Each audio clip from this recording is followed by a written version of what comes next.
சுட சுட சாத்தில் சூப்பரான டேஸ்ட்டில் அவரைக்காய் தொக்கு எப்படி செய்யுதுன்னு பார்க்கலாமா? பேனில் கொஞ்சமாக எண்ணெய் ஊற்றிட்டு ஒரு பெரிய வெங்காயம், 3 துண்டு இஞ்சி, 3 பல் பூண்டு போட்டு வதக்கிட்டு, இது கூடவே 2 பழுத்த தக்காளியும் சேர்த்து நல்லா வதக்கிட்டு, நல்லா வதங்கினதுக்கப்புறமா ஒரு மிக்ஸி ஜாரில் மாற்றி நல்லா நைஸாக அரைச்சி வச்சுக்கலாம். இருக்கட்டும். இப்போ அதே பேனில் கொஞ்சமாக எண்ணெய், கொஞ்சமாக பெருஞ்சீரகம், ஜீரகம் போட்டு தாளிச்சிட்டு, காரத்துக்கு குழம்பு மிளகாய் தூள், கொஞ்சமாக மல்லித்தூள், மஞ்சள் போட்டு நல்லா வதக்கிட்டு, நம்ம அரிஞ்சு வச்ச அவரைக்காயும் சேர்த்து தேவையான உப்பு போட்டு நல்லா வதக்கி விட்டு கொஞ்சமாக தண்ணி ஊற்றி வேக வச்சுக்கலாம். நல்லா வெந்ததுக்கப்புறமா நம்ம அரைச்சி வச்ச விழுதியும் சேர்த்து தேவைப்பட்ட தண்ணியும் சேர்த்து நல்லா கலந்து விட்டு மூடி போட்டு நல்லா வேக வைக்கலாம்.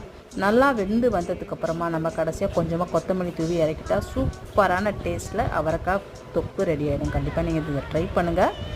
நல்லா சமைப்போம், நல்லா சாப்பிடுவோம். அவ்வளோதான். இந்த வீடியோ பிடிச்சா மறக்காமல் லைக் பண்ணுங்கள், அப்படியே சப்ஸ்கிரைப் பண்ணிடுங்க. அடுத்த ஒரு சூப்பரான ஒரு வீடியோ